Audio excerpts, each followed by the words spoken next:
सिद्धिभ्य नमो नमः सत्तुहितंकराय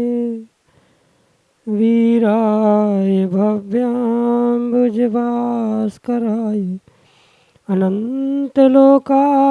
सुरार्चिताय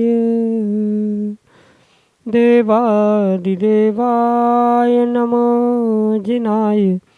देवादिदेवाय नमो जिनाय। पंच परमेष्टि भगवान की परम पूज्य आचार्य भगवंत गुरुवर विशुद्ध सागर जी मुनि महाराज की परम पूज्य मुनि श्री सुप्रभ सागर जी महाराज की शाश्वत तीर्थराज समेत शिखर जी की समीचीन विकल्पों का सम्यक समाधान सम्यक ज्ञान की वह अनूठी विधा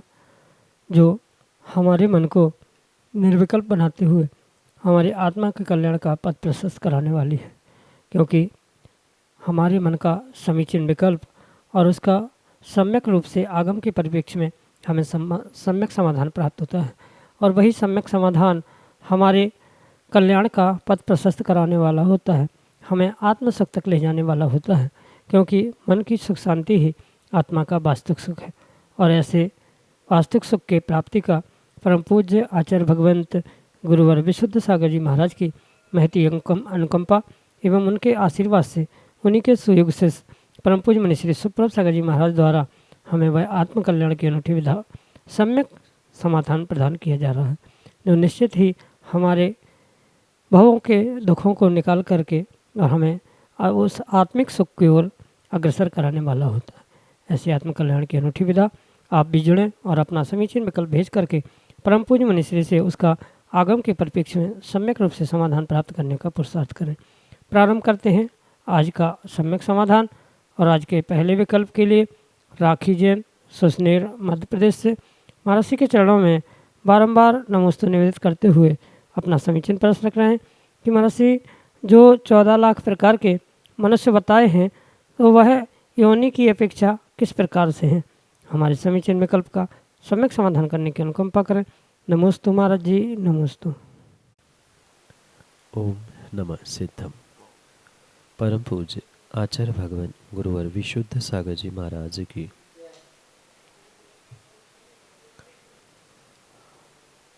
जो मनुष्यों के निमित्त से या सभी गतियों के जीवों के निमित्त से उनकी कुल कोटि उनकी योनियाँ आदि का जो वर्णन प्राप्त होता है उसके विषय में जो स्पष्ट व्याख्यान आगम ग्रंथों में मिलता है वह मात्र उनके संख्या मान के निमित्त से ही प्राप्त होता है। कहने का तात्पर्य ये है कि 14 लाख मनुष्यों की योनियाँ और उनके और भी उत्तर भेद आदि ये जो प्रमाण मिलता है ये तो परम सत्य है ही, पर इनका और विस्तार से कथन मतलब 14 लाख योनियों में किस प्रकार से जीव आते हैं या उनका किस प्रकार से वर्गीकरण होता है, क्या उनकी नस्ल को देखकर उनका 14 लाख में वर्णन किया गया है या उनके प्रांत वाइज या किसी देश व प्रकार से किस प्रकार से इसका विभाजन है, इसका कोई भी आगम प्रमाण प्राप्त नहीं होता। मात्र इतना ही विशेष वर्णन मिलता है, चाहे मनुष्यों के विषय में हो या एक इंद्रिय, दो इंद्रिय, तीन इंद्रिय, चार इंद्रिय, असंगी पंचेंद्रिय आदि आदि के निमित्त से जितने भी प्रकार के जीवों का ये कुल कोटि और योनियों के निमित्त से वर्णन मिलता है, उनके विषय में मात्र संख्या रूप ही प्रमाण मिलता है। अन्य इसका कोई भी विस्तार से व्याख्यान आगम ग्रंथों में प्राप्त नहीं होता। मतलब जो संख्यामान है वह संख्यामान प्रमाणित होने पर भी संख्यामान का विस्तार किस प्रकार से हम कर सकते हैं या उसके विस्तार के लिए क्या प्रमाण प्राप्त कर सकते हैं, ये कहीं आगम ग्रंथों में हमारे अभी तक पढ़ने में नहीं आया। हो सकता है कहीं न कहीं जो हमारा आगम कुछ वर्ष पहले लुप्त हो गया, जला दिया गया, उस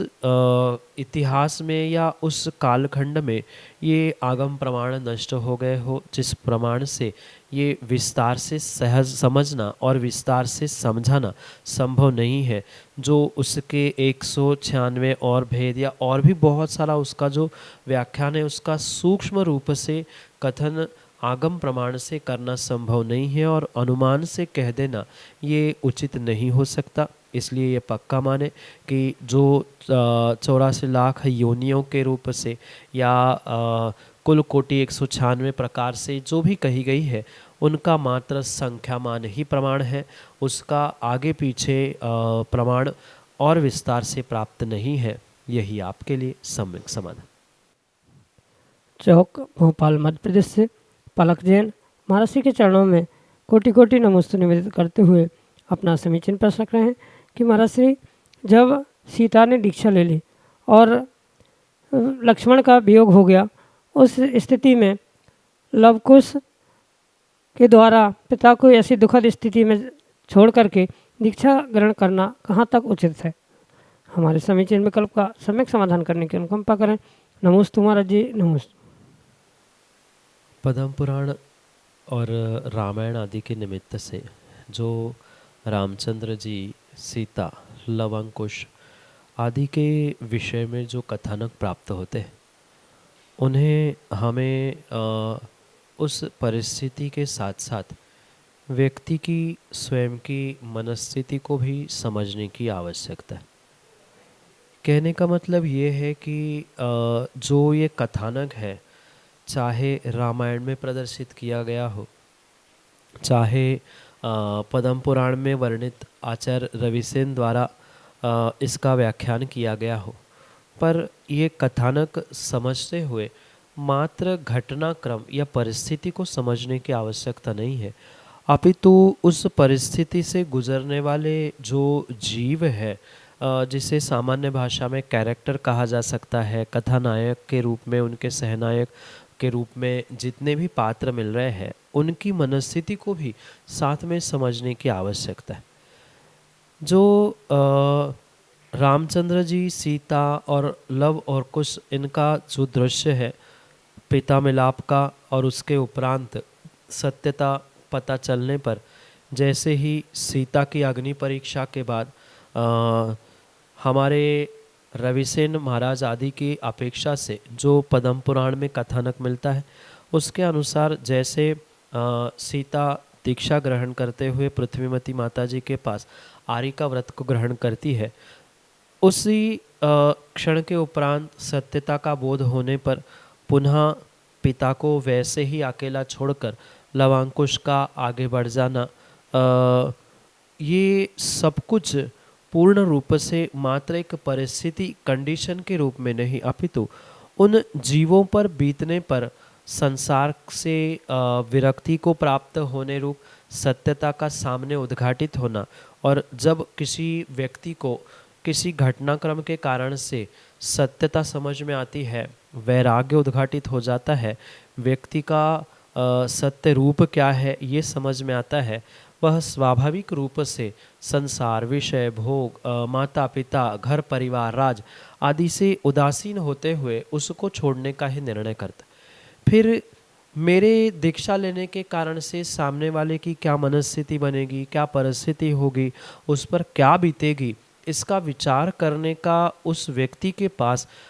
उस समय पर कोई भी स्थान या कोई भी दिमाग ही उस तरफ नहीं जाता। कहने का मतलब यही है कि जब दीक्षा के लिए जीव प्रवृत्त होता है, वैराग्य मार्ग पर आगे बढ़ने के लिए प्रबल निमित्त प्राप्त कर लेता है, फिर जब वैराग्य से ओतप्रोत वह व्यक्ति, जैसे लवकुश है या सीता आदि है, उन्होंने दीक्षा ग्रहण करते समय ये विकल्प नहीं किया, क्योंकि वे वैराग्य से भर चुके थे और विषय भोगों के प्रति उदासीन होते हुए उन्होंने पति, माता पिता या घर परिवार, राज्य आदि को दुर्लक्षित करते हुए, उनको उनके हाल पर छोड़ते हुए अपना स्वयं का एक वैराग्य या मोक्ष मार्ग प्रशस्त करने के लिए आगे बढ़ने का उन्होंने निर्णय किया, जिस कारण से पिता भले ही दुख में है या बेटा, माता पिता या कोई भी दुख में क्यों ना हो, उनका दुख उन्हें मायने नहीं रखता ऐसा कह दो, या उनका दुख उन्हें दिखता नहीं है ऐसा कह दो, पर सत्यता यही है जब वैराग्य से व्यक्ति भर जाता है, उसे किसी प्रकार से किसी के दुख की, किसी की परेशानी की या किसी अन्य बातों की अहमियत नहीं रहती, जिस कारण से वह अपने वैराग्य मार्ग पर बहुत शीघ्रता से, बहुत विवेकपूर्वक, बहुत शीघ्रता से बढ़ने का प्रयास करता है। और यही कथानक, यही कारण इस कथानक में, यानी रामचंद्र जी, लवकुश, सीता जी आदि आदि के कथानकों में भी पद्म पुराण और रामायण आदि के भी निमित्त से समझना होगा, जो कि आपके लिए सम्यक समाधान से। कामनी जैन,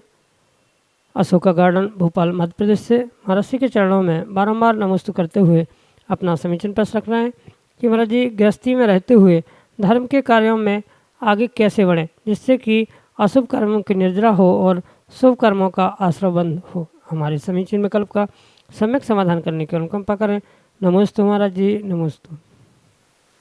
धर्म क्रियाओं में, धर्म कार्यों में आगे बढ़ने के लिए घर गृहस्थी किसी भी प्रकार से बाधक नहीं हो सकती। अगर व्यक्ति की स्वयं की मनस्थिति पक्की है तो वह नियम से अपने घर गृहस्थी में परिवारजनों के साथ रहते हुए भी पूर्ण रूप से स्वयं के लिए धर्म कार्य, धर्म क्रियाओं में संलग्न रहते हुए, संलग्न अपने आप को करते हुए उन अशुभ कर्मों की पूर्ण रूप से निर्जरा और शुभ कर्मों का आश्रयबंध करने के लिए नियम से पुरुषार्थ हो सकता है। मतलब घर गृहस्थी, घर परिवारों की जिम्मेदारी जितनी महत्वपूर्ण है, उतनी ही व्यक्ति को अपने स्वयं के धर्म कर्तव्यों के बारे में जिम्मेदारी के रूप में समझना, उसको स्वयं की एक आवश्यक कर्तव्य है, उसका भी पालन होना चाहिए। जो श्रावकों के छह आवश्यक है उनका भी परिपालन मुझे करना चाहिए। ये बोध बहुत विवेक पूर्वक प्रत्येक श्रावक को, गृहस्थ को होने की आवश्यकता। और जिसको इसका विवेक होता है वह वास्तव में घर गृहस्थी और श्रावकों के छह आवश्यक आदि का पूर्ण रूप से परिपालन करता ही करता है। इसमें वह किसी प्रकार से कोई विकल्प पालन नहीं करता। हाँ, ये हो सकता है किसी का गृहस्थी में रहते हुए धर्म कार्य जैसे छह आवश्यक है उनको बहुत शीघ्रता से या उम्र के पहले ही समय में प्रारंभ करता है, कुछ बाद के समय में कर पाते हैं। पर ये महत्वपूर्ण नहीं है कि कब आपने प्रारंभ किया है, महत्वपूर्ण ये है कि कितने उत्साह के साथ आपने उसे प्रारंभ किया है और कितने कंटिन्यूएशन में आप उसे सतत करने का पुरुषार्थ कर रहे हैं। जैसे घर गृहस्थी का कार्य करते हुए जितना समय मिला, माना कि दोपहर में आधा घंटा 1 घंटा का समय मिल रहा है, तो आधे 1 घंटा के लिए आप 10-15 मिनट के लिए स्वाध्याय भी कर सकते हैं। या ऐसा भी कर सकते हैं जैसे सुबह प्रतिदिन कम से कम अभिषेक देखना, पूजन करना, ये तो एक श्राविका का कर्तव्य हो ही सकता है। दूसरी बात, जो 6 आवश्यक है उनमें से प्रतिदिन भले ही हम निर्ग्रंथों के लिए दान देने तक नहीं पहुंच पा रहे हैं, पर 4 दानों के निमित्त से कुछ न कुछ दान या धन अलग से रख लेना, साथ में कुछ त्याग तपस्या रूप छोटा छोटा नियम भी हम प्रतिदिन ले सकते हैं। जितना समय मिले उतने समय में स्वाध्याय करना, जाप करना, सामायिक करना, भले ही कोई प्रतिमा नहीं है पर दिन भर में 15 मिनट, आधा घंटा, 1 घंटा जैसा समय मिले, या आधा घंटे का 3 बार, 2 बार, जैसा समय वैसा सामायिक कर लेना, प्रतिदिन 10-15 मिनट स्वाध्याय कर लेना, जैसी शक्ति हो, क्योंकि आचार्यों ने शक्ति तस त्याग और तप कहा है शक्ति से, तो शक्ति के अनुसार तप करना। भले ही उपवास एकासन नहीं हो पा रहा है, रस त्याग करना और वो भी संभव नहीं है, तो प्रतिदिन कुछ न कुछ सामग्री का त्याग करते हुए या अनेक प्रकार से जो तप बहिरंग कहे हैं उनका जघन्य रूप से ही सही परिपालन किया जा सकता है। और मैं तो कहता हूँ इन सबसे सर्वश्रेष्ठ बात है कि जितना समय मिले घर गृहस्थी में रहते हुए जाप हम कर सकते हैं, स्तोत्र पाठ आदि भी कर सकते हैं। जितने स्तोत्र पाठ और जाप आप विशेष करेंगे उतने विशेष कर्मों की निर्जरा होगी। तप से तो कर्मों की निर्जरा होती है, ये बहुत अच्छे से जानते ही है। तो ये सभी तप का आलम्बन लेते हुए, 6 आवश्यकों का आलम्बन लेते हुए आप अपने गृहस्थ अवस्था में रहते हुए भी गृहस्थी का परिपालन करते हुए अशुभ कर्मों के निर्जरा और पुण्याश्रव का पूर्ण पुरुषार्थ कर सकते हैं। यही आपके लिए सम्यक समाधान। उज्जैन मध्य प्रदेश से तिथि जैन महाराज जी के चरणों में बारंबार नमोस्तु निवेदित करते हुए अपना समीचीन प्रश्न रख रहे हैं कि महाराज जी, हमारे जैन आगम में विद्या प्राप्त करने के लिए क्या कोई विशेष मंत्र होता है? यदि है तो हमारे लिए प्रदान करते हुए हमारे इस विद्या प्राप्ति में सहयोगी बनने की अनुकंपा करें। नमोस्तु महाराज जी, नमोस्तु। हमारे जैनागम में बहुत सारी विधाएं हैं, जिन विधाओं के अनुसार जो कार्य सिद्धि आदि के लिए विशेष तंत्र मंत्र यंत्र विद्या आदि का व्याख्यान किया है, उनकी वास्तविकता में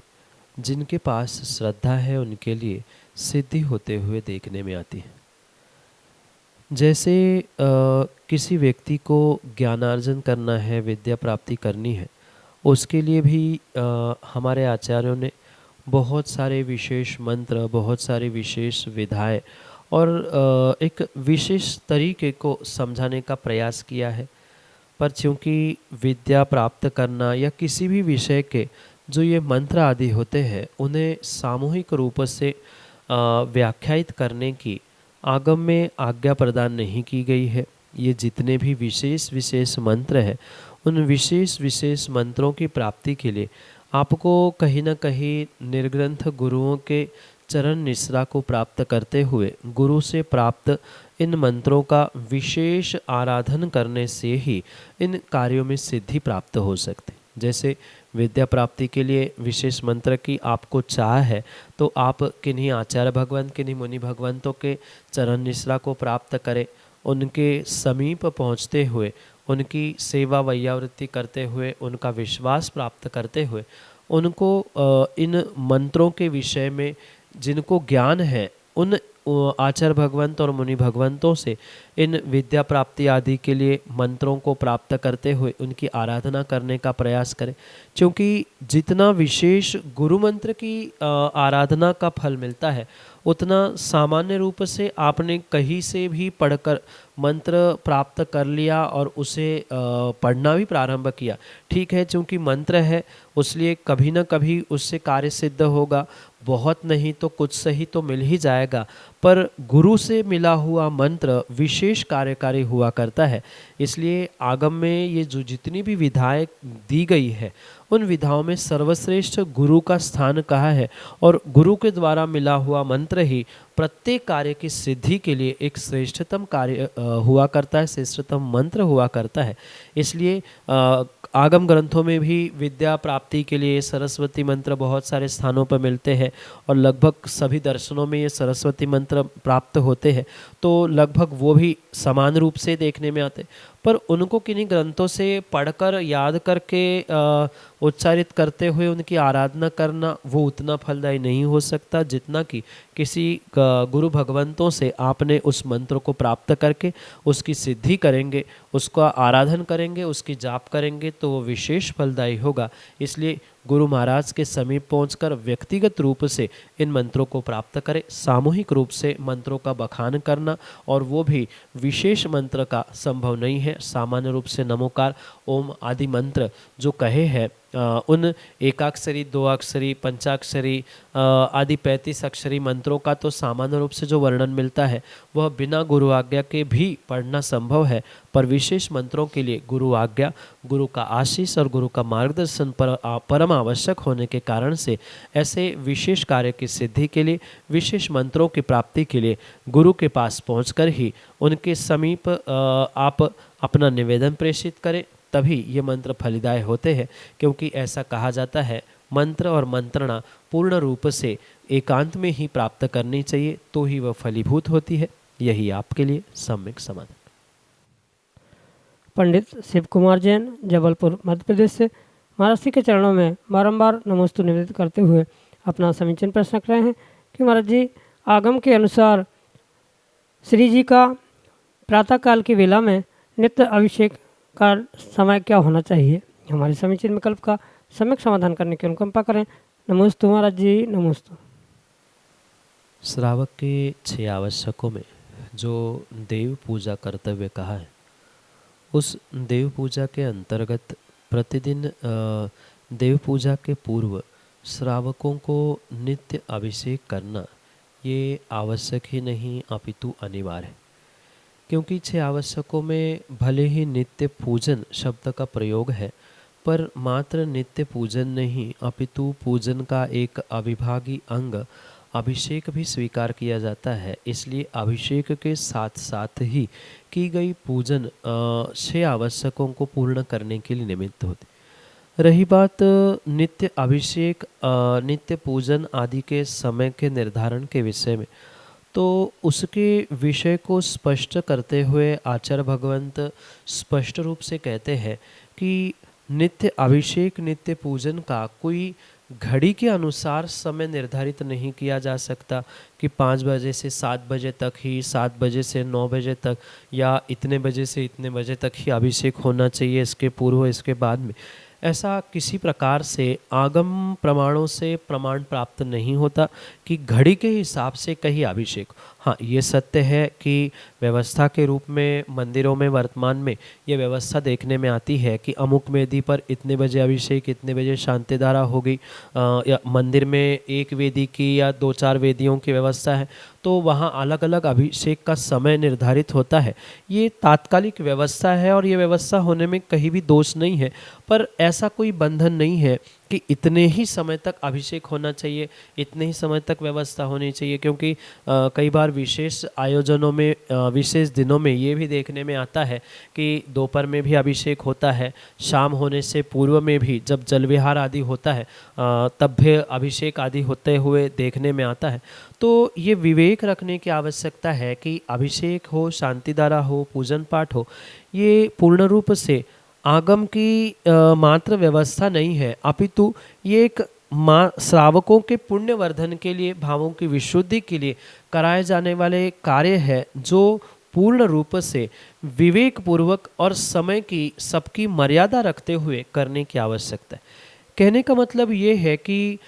ये नित्य अभिषेक का कोई टाइम टेबल फिक्स ना हो, पर सामान्य रूप से उसके लिए एक सामाजिक व्यवस्था, क्षेत्रीय व्यवस्था बने तो बात अलग है, पर माना कि उसका बंधन ऐसा नहीं हो कि अभिषेक हो गया तो पुनः दूसरे को करने ही ना मिले। अगर किसी का नियम है प्रतिदिन अभिषेक करने का और कोई 1-2 दिन लेट हो गया तो उसका अभिषेक छूट गया, उसने अभिषेक करके ही भोजन ग्रहण करूँगा ऐसा नियम लिया हो, तो ये सभी विवेक रखते हुए कार्य करना चाहिए। पर विशेष बात यहाँ ध्यान रखने योग्य है कि अभिषेक आदि क्रियाएं या उसके पूर्व की जो क्रियाएं हैं, जैसे जल गालन करना, द्रव्य प्रासुक करना, ये सभी कार्य सूर्योदय से प्रारंभ करते हुए सूर्यास्त तक पूर्ण होने की आवश्यकता है। क्योंकि जैसे ही सूर्य की रोशनी बंद हो जाती है या समाप्त हो जाती है, वहाँ जीवों की उत्पत्ति प्रचुर मात्रा में होने की संभावना है। ये इसलिए कहना पड़ रहा है कि कई सारे स्थानों में हमने विहार करते हुए देखा कि 6 बजे उनके अभिषेक शांति धारा ठंड के दिनों में भी पूर्ण होती है। कई मंदिरों में तो हमने देखा 4-4:30 बजे ही पुजारी पहुंचते हैं, कुएं से पानी निकालना, प्रासुक करना, द्रव्य तैयार करना आदि बहुत सारे कार्य सूर्योदय के पहले ही हो जाते हैं। कई जगह तो अभिषेक शांति धारा भी सूर्योदय के पूर्व ही हो जाती है। तो इन बातों को विराम देने के लिए ये बात समझना होगा कि सूर्योदय के बाद ही इन क्रियाओं को प्रारंभ करें, और कम से कम सूर्योदय तक नहीं रुक पा रहे हैं तो कम से कम इतना उजाला हो जिसके माध्यम से हम पर्याप्त देख पाए। क्योंकि कई बार ठंड में होता है कि सूर्योदय तो बहुत देर से होता है, पर उसके पूर्व आधा पौने घंटा लगभग इतना पर्याप्त प्रकाश होता है जिस प्रकाश में, उजाले में बहुत सारे कार्य हो सकते हैं। तो इतना विवेक रखते हुए अभिषेक पूजन करने का प्रयास करें, जिसके माध्यम से उसकी तैयारी भी पर्याप्त समय पे हो और बाद के समय का भी ये निर्धारण वर्तमान के परिप्रेक्ष्य में आवश्यक है, पर इसका कोई आगम प्रमाण नहीं, ये भी ध्यान रखें। क्योंकि कई जगह ये भी हमने विडंबना के रूप में देखा कि 12-12, 2-2 बजे तक मंदिरों में अभिषेक ही चल रहे हैं। भगवान ले लो, थाली में विराजमान करो, फिर जल ढारो, फिर कोई आया, फिर अभिषेक करो। ये कोई सामान्य स्थान नहीं है कि कोई भी आया, उस पर पानी ढोर दिया और चला गया, फिर विराजमान किए। तो कुछ मर्यादा भी विवेकपूर्वक इन क्रियाओं को लेकर समझनी होगी। इसलिए सूर्योदय या उजाला होने से लेकर कुछ स्थानीय क्षेत्रीय परंपरा के अनुसार अनेक वेदियों का अनेक समय निर्धारित करते हुए सबको अभिषेक करने का भी मौका मिल जाए, कोई अभिषेक से छूटे भी ना और सबका काम हो जाए, ऐसा विवेक रखते हुए इसका निर्धारण करना होगा। यही आपके लिए सम्यक समाधान।